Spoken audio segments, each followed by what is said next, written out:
शबनम के टपकते हुए इन मुसीबतों को, इन तकलीफों को बर्दाश्त करके आज हम और आप दीनी मजलिस में इकट्ठा हुए हैं।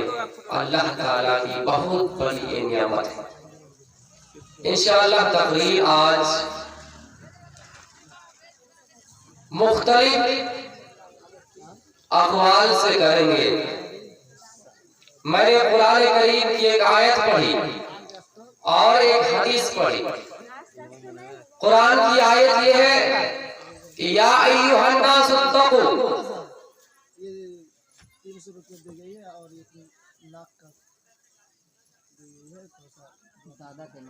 अच्छा बाद में दुआ करते हैं, हम तो दुआ करते हैं नहीं, इंशाअल्लाह बाद में करेंगे।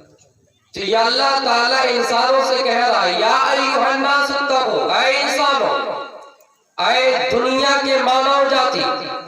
यहाँ किसी मुसलमान को मुखातब नहीं किया और ना ही अल्लाह ताला मोमिनों से खिताब किया, बल्कि क्या कहा, या अय्युहन नास, ऐ लोगों, इत्तक़ू, डरो, रब्बकुम, अपने रब से, इन्ना ज़लज़लतस साअती शैउन अज़ीम, यकीनन अल्लाह ताला लोगों से ऐलान करता है कि क़यामत का ज़लज़ला बहुत बड़ा खतरनाक है।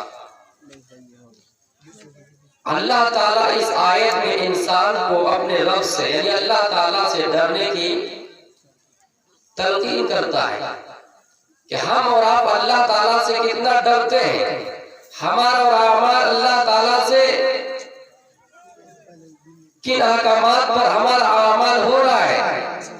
तो पॉइंट पॉइंट की चीजें रखूंगा। मसलन आज 10 तारीख है, 10 जनवरी है, इनसे पहले 10 दिन पहले एक तारीख गुजरे, एक तारीख जिसमें हम मुसलमानों ने भी जश्न मनाए और हैप्पी न्यू ईयर ये लोगों को मुबारकबाद पेश किए। मेरे भाइयों, मुसलमान होकर ये अकीदा अगर आपके अंदर है और आपने भी उसमें बढ़ चढ़ कर हिस्सा लिया तो आप इस बात को समझ चाहिए, मन तशब्बह बिक़ौमिन फहुवा मिनहुम।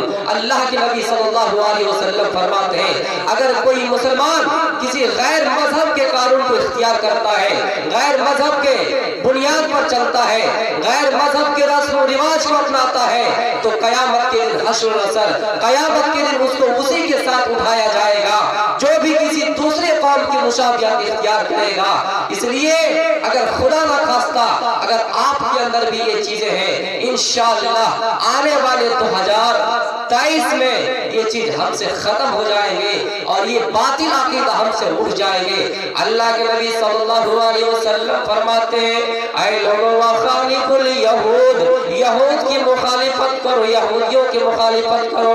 यहूद अगर अपनी बीवी से हज के मौके पर हालात अय्याम में, हज के अय्याम में अपनी बीवी से दूर रहता है, कोसों दूर रहता है, अपनी बीवी का बिस्तर अलग कर देता है, अपनी बीवी से बिल्कुल ही करीब नहीं आता है। अल्लाह के नबी फरमाते हैं, लोगों सुनो, इस्लाउ कुल्ला शैइन इल्ला निकाह।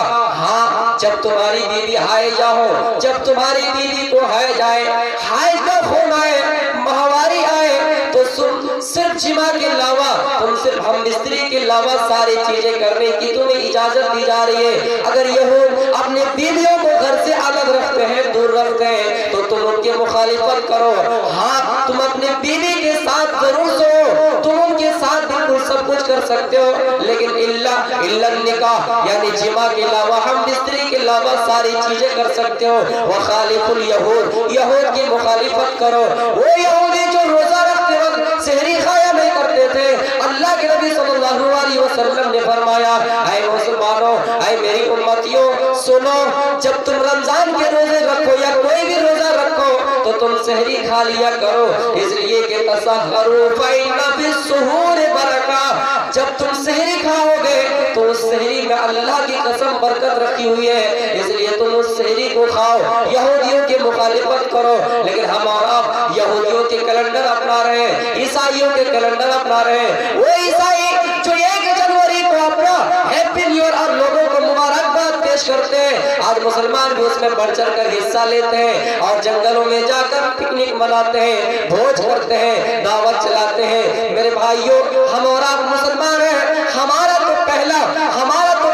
नया साल मुहर्रम الحرام की पहली तारीख से शुरू होता है। लेकिन हाँ सुनो, फिर भी अल्लाह के नबी इजाजत नहीं दे रहे हैं, अल्लाह के नबी अपनी उम्मतियों को ये हुक्म नहीं दे रहे हैं। और सुनो, अल्लाह के नबी के इंतकाल के बाद हजरत अबू बकर सिद्दीक इस दुनिया में खलीफा रहे।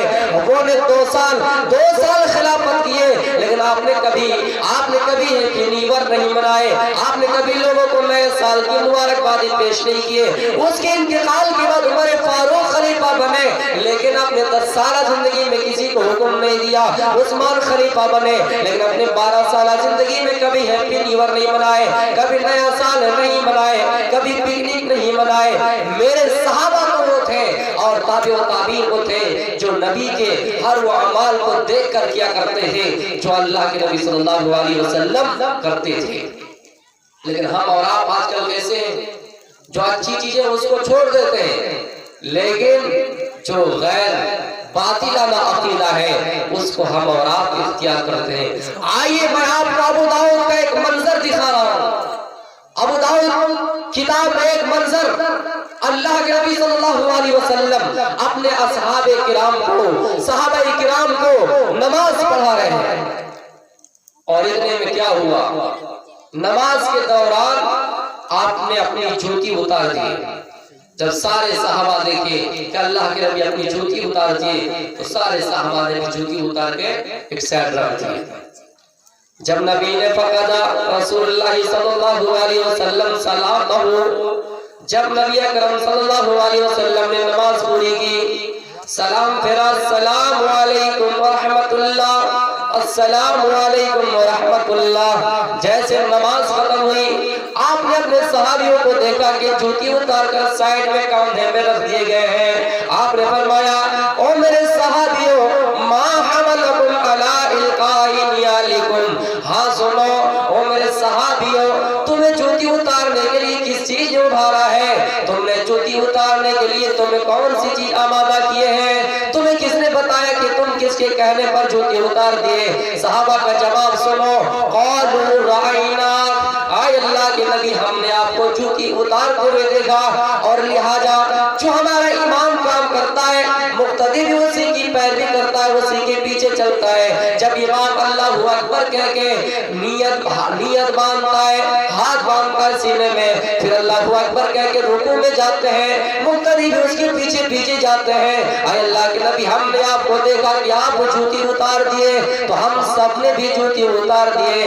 आपने फरमाया, ओ मेरे सहाबियों, इन्ना जिब्रील फातानी फाखबरनी, जिब्रील मेरे पास आए और आप जिब्रील ने आकर मुझे ये खबर दी, मुझे आकर ये बताए कि मेरे नबी, आए हबीब, आए मोहम्मद सल्लल्लाहु अलैहि वसल्लम, आपकी जूती में गंदगी लगी हुई है, आपकी जूती प्रागंदा है, आपकी जूती खराब है, आपकी जूती नापाक है, इसलिए मैंने उस जूती को उतार के रख दिए। लेकिन हाँ सुनो सहाबा किराम, सुनो, मैंने जूती इसलिए उतारी कि उस जूती में गंदगी थी। सहाबा ने कहा, आपको उतारते हुए देखा तो हम भी उतार दिए।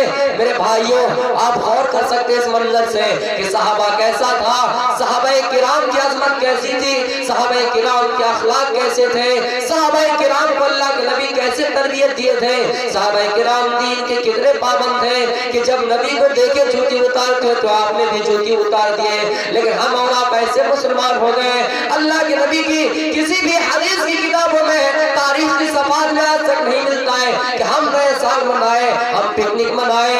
आए मुसलमानों, या अय्युहन नासु तक़ू रब्बकुम इन्ना ज़लज़लतस साअती शैउन अज़ीम, क़यामत के ज़लज़ले से डरो, अपने रब से डरो। अल्लाह ताला फरमाता है, क़यामत के दिन ज़लज़ला बहुत बड़ा सख्त होगा, बहुत बड़ा खतरनाक होगा, इसलिए इन चीजों से परहेज करो, इस चीजों से इज्तिनाब करो और इस चीजों से दूर रहो। नबी ने जो हत्तल इनकार हम लोगों के लिए किए हैं, आप उसी चीज को फॉलो कीजिए, आप उसी चीज पर अड़े रहिए, ना इधर ना इधर।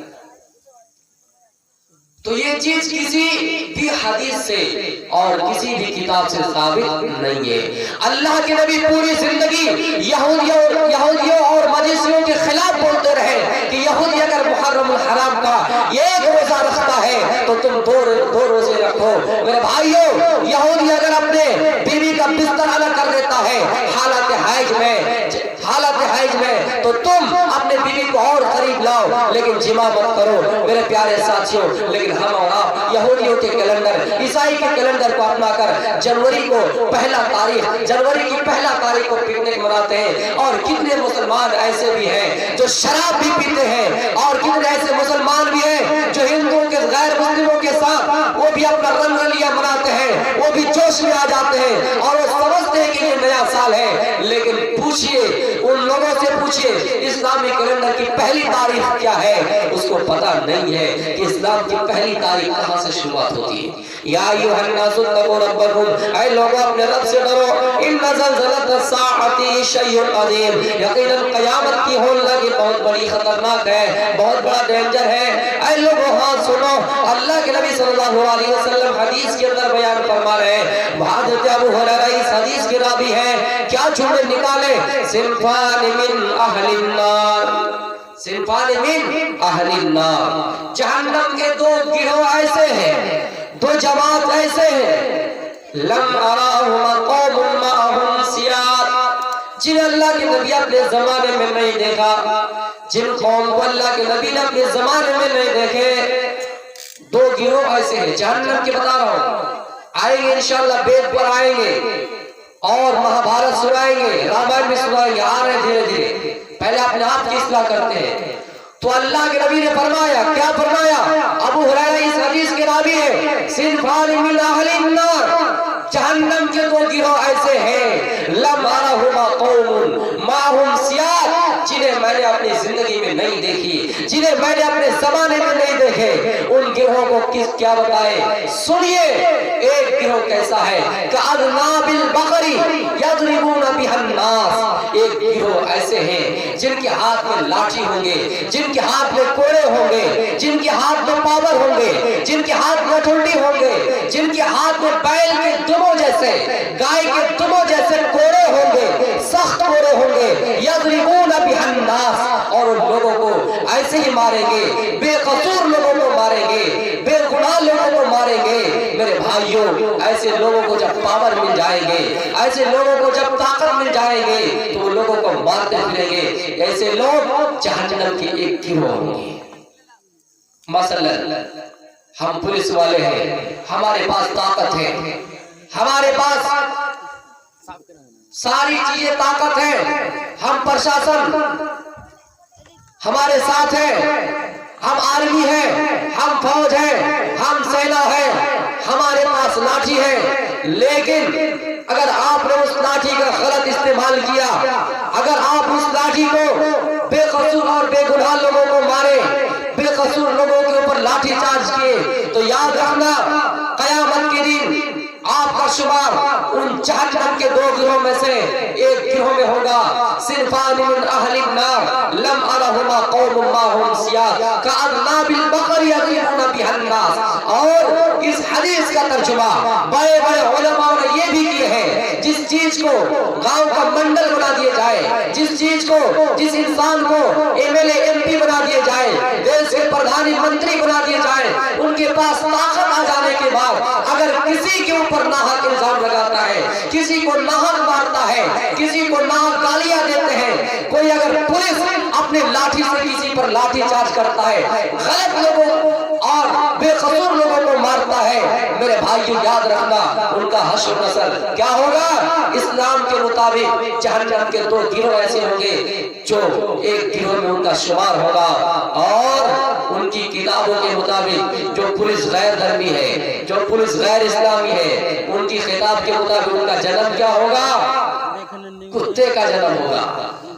हाँ, वाकया सुना रहा हूं। कोई इंसान अगर अपनी लाठी गलत इस्तेमाल करता है, कोई पुलिस अगर अपनी लाठी को बेकसूर लोगों के ऊपर चार्ज करती है, उनका जन्म देखना कुत्ते का होगा।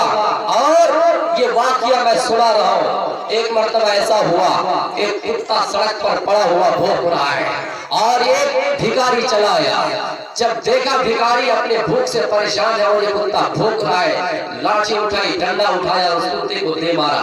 कुत्ते चला गया राम के दरबार में, रामचंद्र जी के दरबार में इंसाफ मांगने के लिए। जाकर दरवाजे में रुके, दरवाजे में खड़े हुए اور رام جی نے کہا ہے لکشمن جاؤ دیکھو کوئی انصاف اور نیائے مانگنے کے لیے ہمارے دروازے میں آئے ہیں. یہ لکشمن جی جاتے ہیں اور دیکھتے ہیں کہ کوئی نہیں ہے, انسان ہوگا تب نہ بتائیں گے.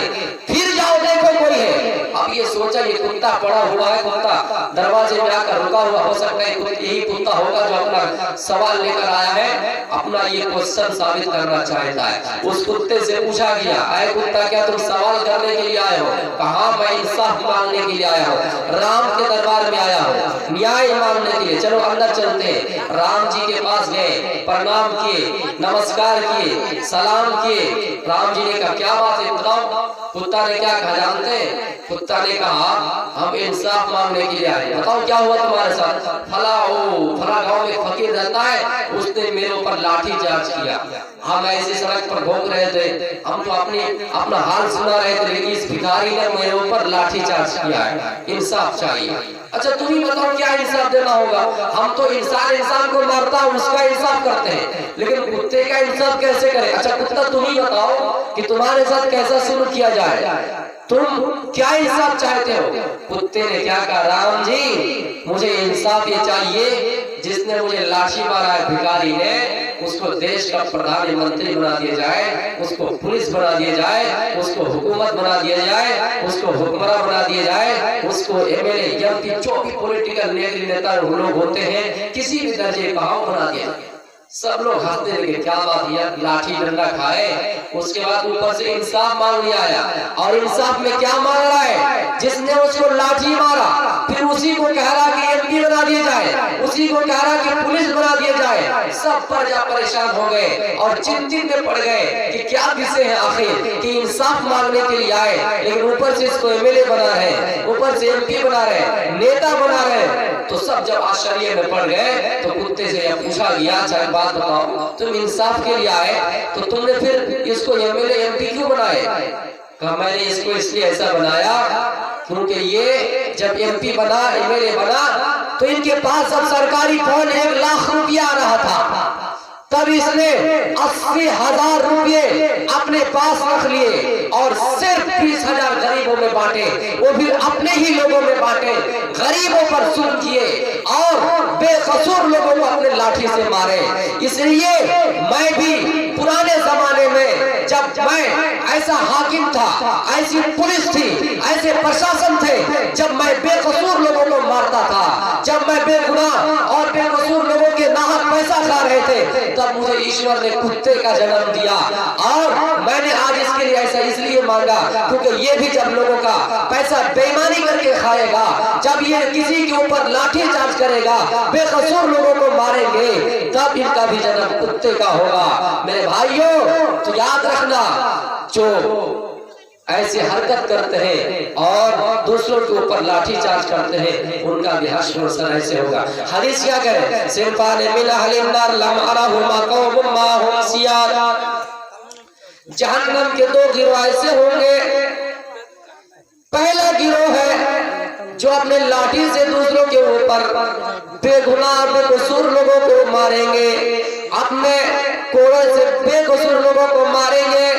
اور دوسری گروہ وہ ہوں گے نساء کاسیات عاریات ممیلات مائلات, ایسی عورتوں کے گروہ ہوں گے جو کپڑے پہننے کے باوجود ننگی ہوں گی, اتنا ٹائٹ کپڑا پہنیں گی کہ کپڑا تو جسم پر رہیں گی لیکن باوجود ننگے دکھائی دیں گے. میرے پیارے ساتھیوں آگے کے جملے سنیے, لا يدخل الجنہ ولا یجدن ریحا, ایسی عورتیں جنت کے اندر نہیں داخل ہوں گی. ہاں جنت کے اندر داخل ہونا بہت بڑی بات ہے, لیکن جنت کی خوشبو بھی نہیں پائیں گے.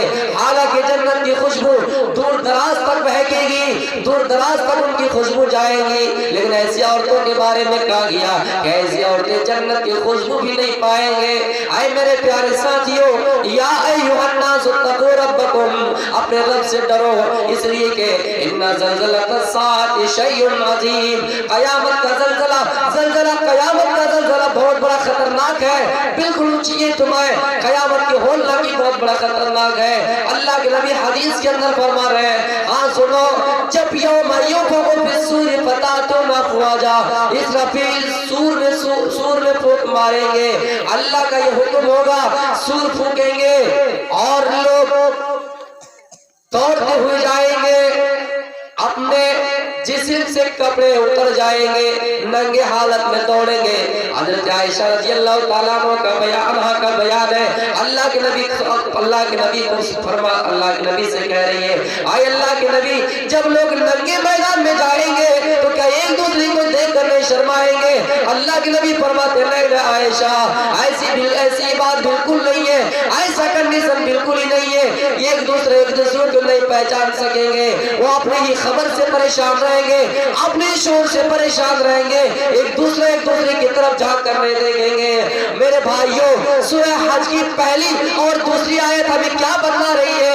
यौम तरौनहा तज़ालु कुल्लु मुर्ज़ियातिन अम्मा अर्ज़ात, जब उस दिन तुम देखोगे कि हर दूध पिलाने वाली औरतें, हर दूध पिलाने वाली लड़कियां, हर दूध पिलाने वाली माएं अपने दूध पीने बच्चे को भूल जाएंगे, और तुम देखोगे वह तज़ाउ कुल्लु ज़ाति हम्लिन हमलहा, और जिसके पेट में हमल रहेगा, जिसके पेट में बच्चा रहेगा, इस हाल में दौड़ेंगे कि अपना पेट का बच्चा निकल जाएगा, लेकिन किसी को एहसास तक नहीं होगा। और तुम देखोगे वहाँ तुम सुकारा, और तुम देखोगे लोग सुकारा, लोग मदहोश पड़े हुए हैं, बेहोश पड़े हुए हैं, हालांकि ये बेहोश नहीं पड़े हैं। ये क़यामत का ज़लज़ला बहुत बड़ा खतरनाक है। आए इंसानों सुनो, फिर आगे का सफर ऐसा होगा, लोग दौड़ पड़ेंगे और पसीने में डूब जाएंगे, कोई घुटनों के बल किसी का पसीना होगा, कोई घुटनों के बल किसी का पसीना होगा, किसी की पसीनी उनके थोड़ी तक होंगे। ऐसा क़यामत का होना की बयान किए गए हैं। ऐ लोगों, अल्लाह के अज़ाब से डरो, क़यामत के होना की से डरो, और अपने अमाल की इस्लाह जरूर कर लिया करो। हाँ सुनो, मैं आपको बता रहा था, सिनफान मिन आलिन नार, क़यामत के जहन्नम में दो गिरोह ऐसे होंगे, लम्मारा जिनको अल्लाह के नबी ने अपने जमाने में नहीं देखा, उनको अल्लाह के नबी ने अपने जमाने में नहीं देखा। इस हदीस से ये बात पता चलता है, इस हदीस से बात साबित होती है कि एक ऐसा जमाना आएगा और उस जमाने में लोग ऐसे हो जाएंगे जो बेकसूरों को मारेंगे, लोग आपस में एक दूसरे का हक छीनेंगे, सरकार हम पर जुल्म सितम के पहाड़ तोड़ेंगे, हम पर जुल्म सितम के कहर ढाए जाएंगे। और आज देख लो हमारे ऊपर कितने जुल्म हो रहे हैं, आज हमारे ऊपर कितनी मुसीबतें आ रही है, आज हमें तरह तरह का इम्तिहान से गुजारना पड़ता है। फिर देखो लॉकडाउन फिर से, और ये तीसरी लहर है, कोरोना वायरस की ये तीसरी लहर है। हम जानते हैं कि ये हकीकत है या फ्रॉड, लेकिन हम इस चीज को क्लियर नहीं कहेंगे।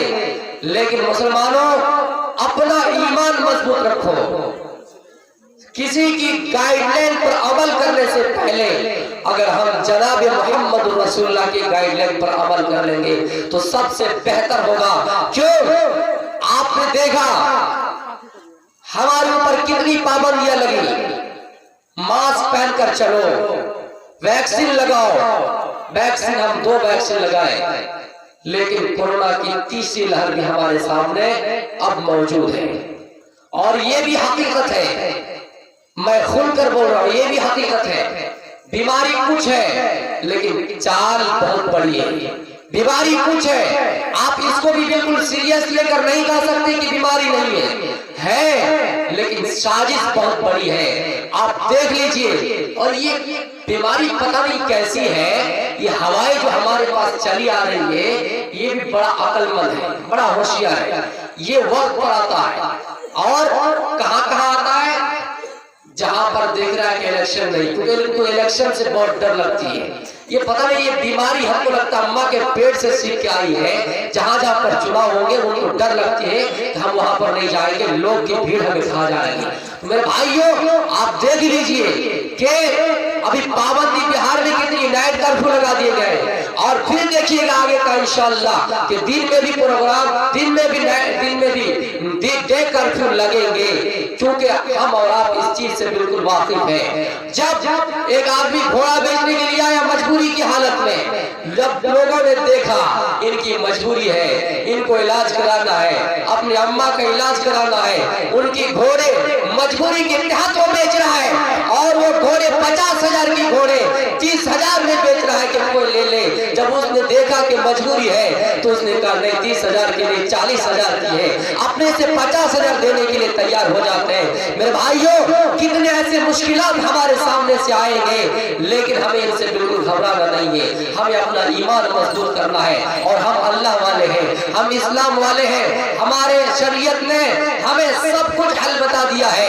कौन सी बीमारी से कितने परहेज रखना है, कौन सी बीमारी से कितने इज्तिनाब करते हैं, सारी चीजें हमें बता दी है। और इन कोरोना का पूरा इलाज हमारे नमाज में हमें मिलता है, हमारे वुज़ू में मिलते हैं। बार बार हाथ धोना, जब हम 5 बार दिन में और रात में नमाज पढ़ेंगे तो 5 गुना 3 हम 15 बार हाथ धोएंगे और नाक में पानी चढ़ाएंगे। मेरे भाइयों, कुल्ला करेंगे, इससे बढ़कर और इलाज क्या हो सकता है। जब भी हम कोई बात करते हैं तो हम इस्लाम से उसको मिलाते हैं, कुरान और हदीस से मिलाकर हम उस बात को करते हैं। लेकिन आज तक देख लीजिए 2019 में ये बीमारी आई, किसी भी प्रशासन ने ये कहा, किसी भी प्रशासन ने, किसी भी सरकार ने ये कहा कि मुसलमानों, हिंदुओं, सिखों, जैनियों, बुद्धिस्टों, जब हम इतने कार्रवाई करके, इतनी पाबंदी करके, सोशल डिस्टेंस करके, इतनी सारी चीजें करके,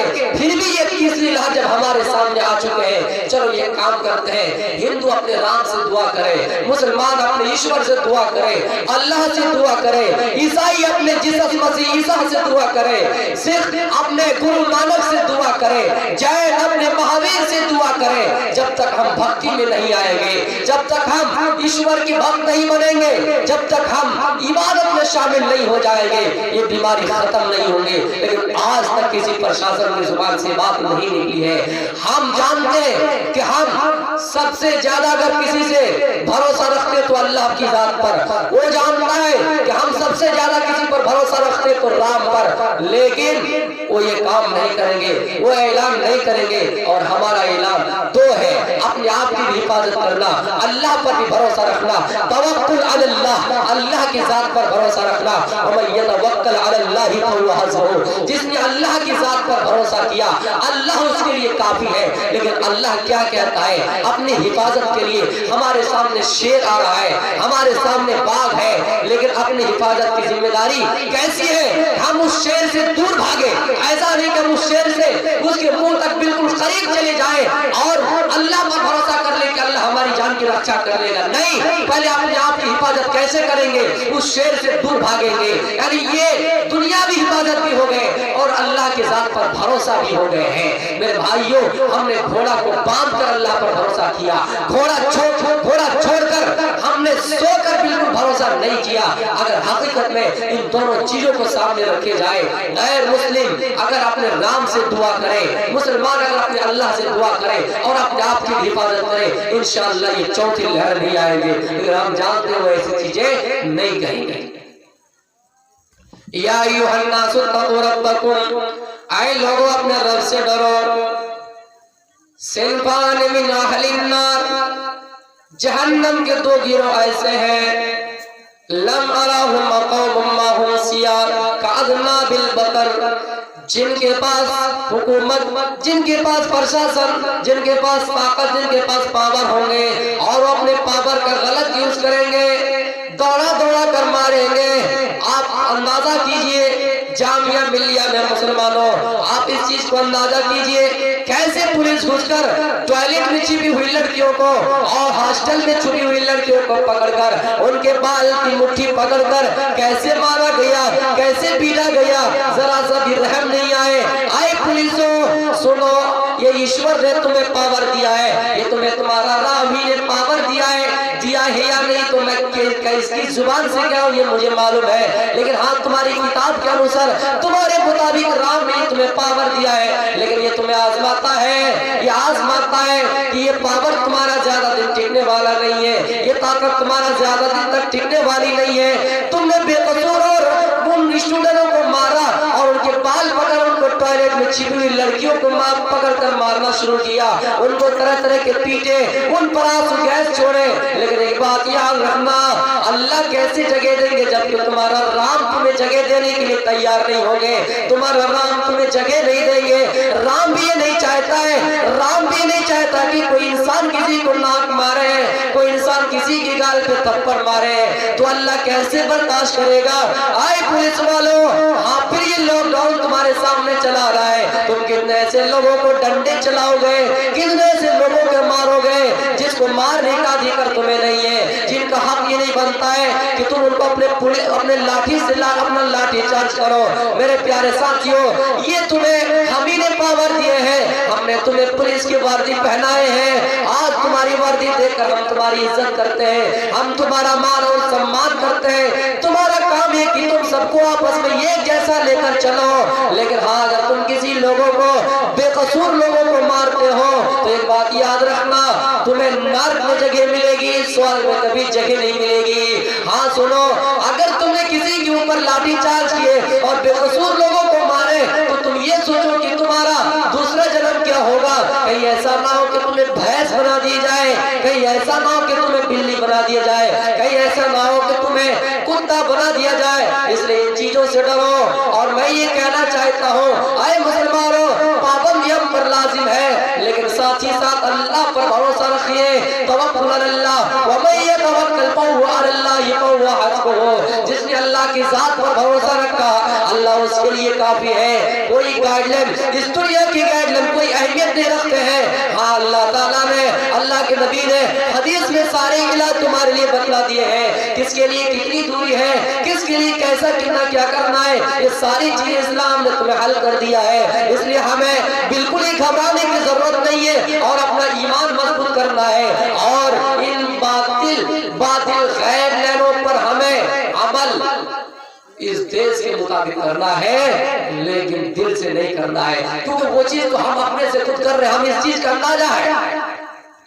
جتنی چیزیں آج چیخ کر امیتابھ بچن بولے ہیں، سب چیز ہم کر رہے ہیں۔ میرے بھائیوں، ہمیں کیسے کہا جائے گا کہ آپ گائیڈ لائن پر عمل نہیں کرتے ہیں؟ ہم اور آپ اپنا ایمان مضبوط کریں، اور انشاءاللہ اگر کوئی ہم پر چھیڑخانی کرتا ہے، اگر کوئی ہم پر بے قصور لوگوں کے اوپر ڈنڈا چلاتا ہے، آپ کو یہ ادھیکار ہے آواز اٹھانے کی۔ میرے بھائیوں، اور جن لوگوں نے جامعہ ملیہ کے اسٹوڈنٹ کو مارے، اور دیکھیے آج ان کا حال کیسا ہوا۔ جو اسٹوڈنٹ اس دیش کا بھوشیہ ہے، جو اسٹوڈنٹ اس دیش کا فیوچر ہے، مستقبل ہے، اسٹوڈنٹ سے اس دیش کی ترقی آگے بڑھ سکتی ہے، لیکن انہی پر لاٹھی چارج کیے جا رہے ہیں۔ اور کون کر رہے ہیں؟ ان کے پیچھے کس کا ہاتھ ہے؟ ہم اور آپ اس کو اچھی طریقے سے جانتے ہیں۔ ورنہ اسٹوڈنٹ پر لاٹھی چارج کرنا اور ان کو چھوڑ دینا یہ معمولی بات نہیں ہے۔ میرے پیارے ساتھیوں، آج دیکھ لیجیے اس دیش کی کرنسی کتنے پیچھے چل گئے ہیں۔ یہ اللہ کی طرف سے مار ہے، یہ عذاب نہیں ہے تو اور کیا ہے؟ آج دیکھ لیجیے جہاں سے اس بیماری کا وجود ہوا کتنے ٹھنڈے ہیں، اور ہمارے دیش میں کتنے کوہرام مچا دیے گئے ہیں۔ ہمارا دیش کی کرنسی کہاں سے کہاں پہنچ گئی ہے، ایک انسان کے اوپر کتنے ذمہ داری عائد ہو گئی ہے، ایک انسان کے اوپر کتنے قرض عائد ہو گئے ہیں۔ ہمارا حال بدگمانی نہیں رکھنا چاہیے، ہمیشہ اچھے گمان، حسن ظن رکھنا چاہیے، اور اللہ سے دعا کرنا چاہیے، اے اللہ یہ جو بیماری ہمارے بھارت کے اندر ہے، ان کو حقیقت میں اللہ ختم کر دے۔ یہ اللہ ہمارے ملک کو اپنے حفظ و امان میں رکھ، اے اللہ ہم سب کی حفاظت کر۔ اور اگر کوئی بھیڑیا ان سے غلط فائدہ اٹھا رہی ہے، کوئی پرشاسن ان سے اگر غلط فائدہ اٹھا رہی ہے، ان کو ان کے مقصد میں کبھی کامیاب ہونے بالکل ہی مت دینا۔ یہ عذاب اللہ کی طرف سے آئے ہیں، چاہے امتحان ہو یا عذاب، ہم انسان ہیں، ہم مسلمان ہیں، ہمارے پاس ہر طرح کا جواب ہے، ہمارے پاس ہر طرح کے موڑ ہے۔ اللہ ہمیں ہر طرح سے آزماتا ہے، کبھی عذاب دے کر آزماتا ہے، کبھی امتحان دے کر آزماتا ہے۔ ہو سکتا ہے یہ ہمارے لیے امتحان ہو۔ صحابہ کو بھی اللہ کے نبی نے، اللہ تعالیٰ نے امتحان سے آزمایا، بھوکے رکھ کر آزمائے، صحابہ کو پیاسے رکھ کر آزمائے۔ میرے پیارے ساتھیوں، نبی کو بھوکے رکھ کر آزمائے۔ ہو سکتا ہے یہ اللہ تعالیٰ ہمارا امتحان لے رہا ہے، اور ہمارے ملک میں ہماری اوقات کہاں سے کہاں رہ گئی ہے۔ آج مزدوروں کو ان کی روزی نہیں مل رہی ہے، لوگ بے روزگار بیٹھے ہوئے ہیں، ان کو کاروبار میں پھیلے نہیں ہو رہے ہیں، کوئی بینیفٹ نہیں آ رہے ہیں، ان کو لابھ نہیں ہو رہے ہیں۔ ہو سکتا تک یہ ہم پر اللہ کا عذاب ہی امتحان ہے، اس پر ہمیں صبر کرنا ضروری ہے میرے پیارے ساتھیوں، اور اپنا ایمان مضبوط کرنا چاہیے۔ جو لوگ غلط فائدہ اٹھا رہے ہیں میرے بھائیوں، میں ان سے کہنا چاہتا ہوں کہ ان چیز کو سیریس نہ لیں، اور سب سے کہیں کسی بھی دھرم کے ہو، ہندو سے کہے کہ رام سے پرارتھنا کرے، سکھ سے کہے کہ گرو نانک سے پرارتھنا کرے، مسلمان سے کہے کہ اللہ سے پرارتھنا کرے، اور یہ چیز تبھی ختم ہو سکتے ہیں جب لوگ بھکت میں لگیں گے، جب لوگ ایشور کی بھکتی میں لگیں گے، تب یہ بیماری ہم سے دور ہو سکتی ہے، ورنہ کچھ نہیں، کیونکہ اللہ جس بندے کی قسمت میں جو لکھ دیا ہے وہ ہو کر ہی رہیں گے۔ اس چیز کو اگر کوئی ٹال سکتی ہے تو ایک نمبر دعا ہے، وہ عبادت ہے۔ آپ لاکھوں اپنے آپ کی حفاظت کر لیجئے، لیکن جو قسمت میں لکھی ہوئی آپ اس کو رد نہیں کر سکتے ہیں، آپ اس کو بگاڑ نہیں سکتے ہیں، آپ ان کے اندر تبدیلی نہیں لا سکتے ہیں، لیکن حدیث کیا کہہ رہی ہے کہ آپ دعاؤں سے اپنی قسمت کو بدل سکتے ہیں۔ اور علماء بیٹھے ہیں، میں اگر غلط فتویٰ دیا ہوں تو آپ ان سے پوچھئے گا، چوراہے کو لے جا کر میرے گردن اڑا دیجئے گا۔ میرے بھائیوں، وہ چیز اگر ہے تو دعا ہے جو اپنی قسمت کو بدل دیتے ہیں۔ اس لیے ہمیں اپنے حفاظت کے ساتھ ساتھ توکل علی اللہ اور اللہ تعالیٰ کی ذات پر بھروسہ اور دعا کرنی چاہیے کہ اللہ یہ بیماری سے ہم کو نجات کر۔ کَعَدْنَا بِالْبَقَرِ یضربون بها الناس، لوگوں کے پاس جب حکومت پاور آ جائیں گے، طاقت آ جائیں گے، بے قصور لوگوں کو ماریں گے۔ میرے پیارے ساتھیوں، آج دیکھ لیجئے ہم پر کتنے ظلم و ستم کے پہاڑ توڑے جا رہے ہیں، ظلم و ستم کے کہاں ڈھائے جا رہے ہیں، اور مسلمانوں کا نام و نشانہ مٹانے کے لیے کتنے سازشیں کی جا رہی ہے۔ آج اتر پردیش میں دیکھ لیجئے، اتر پردیش میں دیکھ لیجئے کتنے ایسے مسلمان علاقہ ہے، نام مسلمان کا ہے، لیکن اس کو چینجنگ کر کے دوسرا نام رکھ دیا گیا ہے۔ فیض آباد کا نام ایودھیا رکھ دیا گیا ہے۔ یوگی سرکار ایسی کر رہی ہے، یوگی سرکار ایسی کر رہی ہے۔ یوگی جی اب بھی وقت ہے، ہم بھی چاہتے ہیں کہ آپ کرسی میں آئے تو ہمارے دیش کو فائدہ پہنچے گا، لیکن آپ اپنی عزت لوگوں سے لینا جانیے۔ جب آپ اپنی عزت لوگوں سے لینا جانیے گا، مسلمان کو بھی اپنے دل میں جگہ دیجیے گا، ہندوؤں کو بھی اپنے دل میں جگہ دیجیے گا، مسلمان بھی ہم کھل کر آپ کا سواگت کریں گے، ہم ویلکم کریں گے۔ اور پھر یہ جو مت گننا مارچ 10 مارچ کو ہونے والا ہے، ہم چاہتے ہیں یوگی جی آپ کے کرتوتوں سے ہم آپ کو پھر دوبارہ سرکار بنائیں گے، لیکن آپ مسلمانوں کا نام و نشانہ کیوں مٹانے جا رہے ہیں؟ آج دیکھ لیجیے فیض آباد کا نام ایودھیا رکھ دیا گیا ہے، اور الہ آباد کا نام پریاگ راج رکھ دیا گیا ہے، الہ آباد کا نام پریاگ راج، اور مغل سر اسٹیشن کا نام دین دیال اپادھیائے رکھ دیا گیا ہے۔ مسلمان کو کتنی مٹانے کی سازش سمجھ رہی ہے اے مسلمانوں، لیکن ہم کبھی بھڑکے ہوئے بیان اور ہم کبھی جوش میں نہیں آتے ہیں، اور ہم صبر کا امتحان دے رہے ہیں۔ اللہ تعالی ہم سے صبر کا امتحان لے رہا ہے اور کہہ رہا ہے مسلمانوں ہم بھی دیکھنا چاہتے ہیں تمہارے اندر صبر کی کتنی ہمت ہے، تمہارے اندر صبر کی کتنی پیمائش ہے، اور تم کہاں تک صبر کر رہے ہو۔ میں اس چیز کو اندازہ کر رہا ہوں، اس چیز کو ماپ رہا ہوں، اور مسلمان اللہ کے فضل و کرم سے اللہ کی باتوں پر عمل کرتے ہوئے آج تک خلاف آواز نہیں اٹھائے، آج تک کوئی پروٹیسٹ نہیں کیا کہ کیوں فیض آباد کا نام ایودھیا رکھا جائے، مسلمان آج تک پروٹیسٹ نہیں کیا کہ کیوں الہ آباد کا نام پریاگ راج رکھا جائے، کیوں مغل سرے کا نام دین دیال اپادھیائے رکھا جائے۔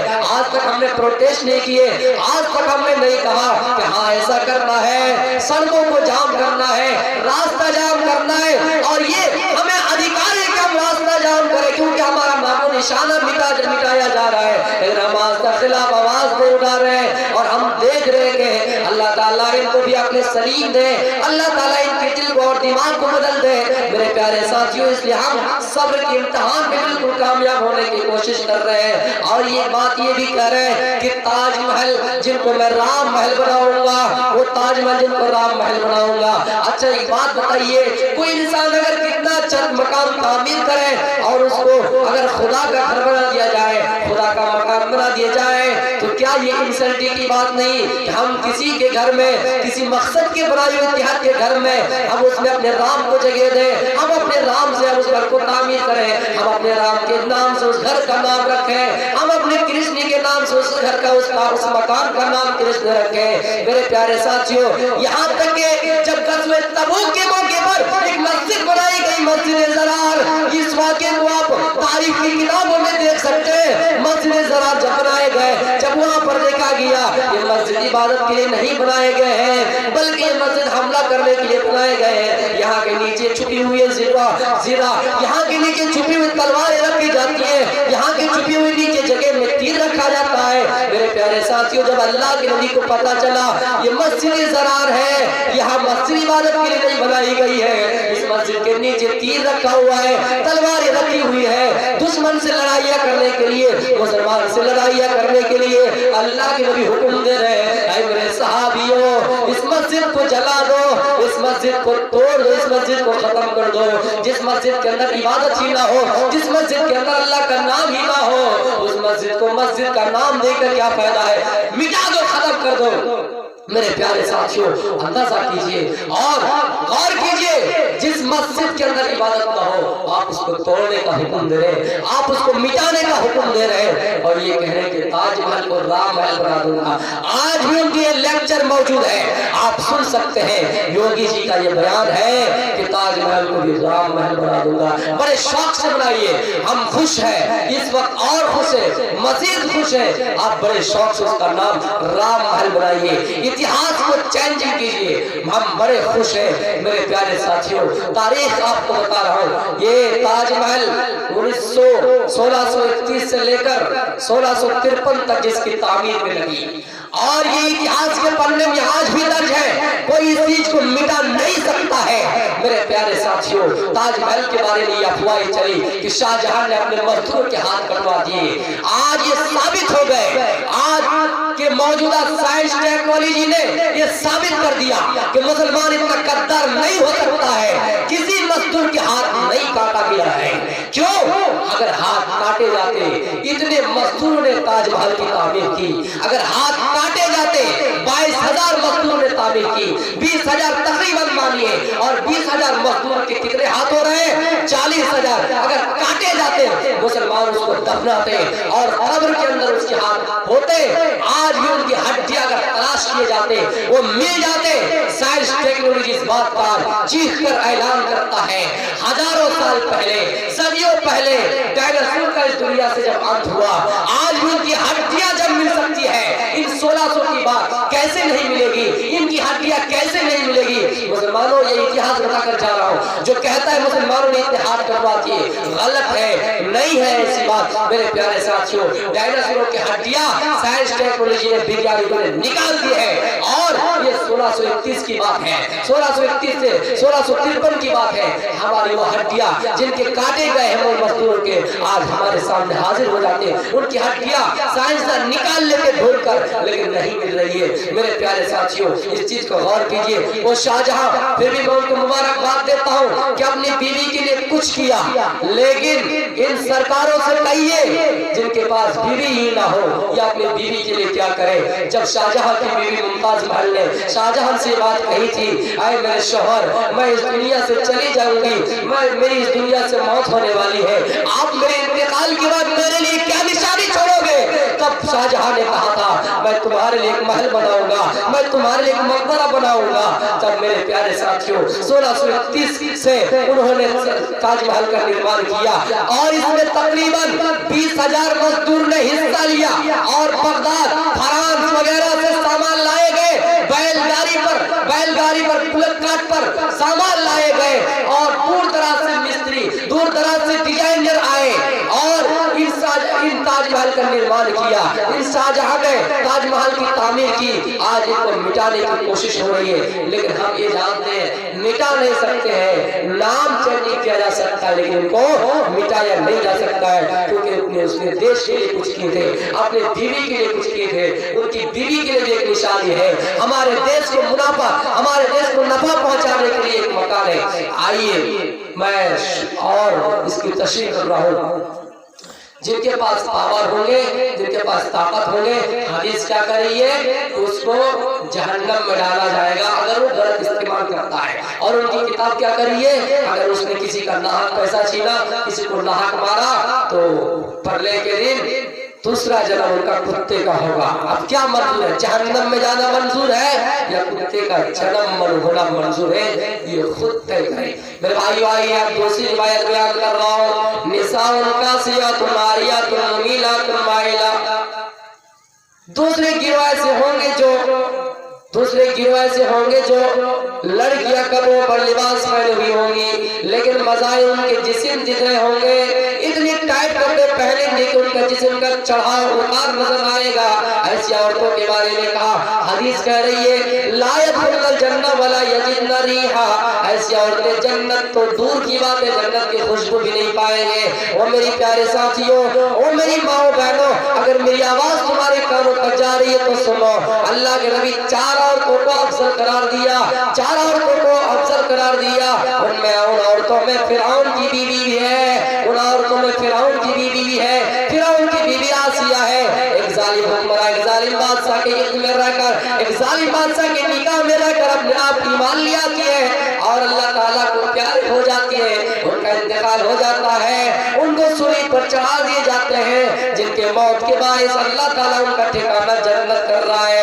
اے میری عورتوں، اے میری ماں بہنوں، تم بھی اسی طرح بن جاؤ، اگر چاہتے ہو کہ جنت تمہارا نصیب ہو جائے، جنت تمہارا ٹھکانہ ہو جائے، تو تم بھی آپس میں آسیہ جیسی بن جاؤ، خدیجہ جیسی بن جاؤ، مریم جیسی بن جاؤ۔ اور میری ماں بہنوں، اگر میری آواز تمہارے کانوں تک پہنچ رہی ہے تو سنو، میں آپ کو بڑی پیاری اور بڑی روایت سنانے جا رہا ہوں۔ اللہ کے نبی صلی اللہ علیہ وسلم فرماتے ہیں مجھے ایک ایسا زمانہ میں بھیجا گیا، مجھے ایک ایسا زمانہ ملا جس زمانے کے اندر لڑکیوں کو زندہ درگور کر دیا جاتا تھا، جس زمانے کے اندر لڑکیوں کو بالکل حقیر اور کمزور نگاہ سے دیکھا جا رہا، ذلت و خاری کی نگاہ سے دیکھا جا رہا تھا۔ میرے پیارے ساتھیوں، سورہ نحل میں اللہ تعالیٰ اس کا نقشہ کھینچتا ہے وَإِذَا بُشِّرَ أَحَدُهُم بِالْأُنثَىٰ ظَلَّ وَجْهُهُ مُسْوَدًّا وَهُوَ كَظِيمٌ، اللہ تعالیٰ فرماتا ہے جب لوگوں کو خوشخبریاں دی جاتی تھی، وَإِذَا بُشِّرَ أَحَدُهُم، جب لوگوں کو باپ کو خوشخبری دی جاتی تھی،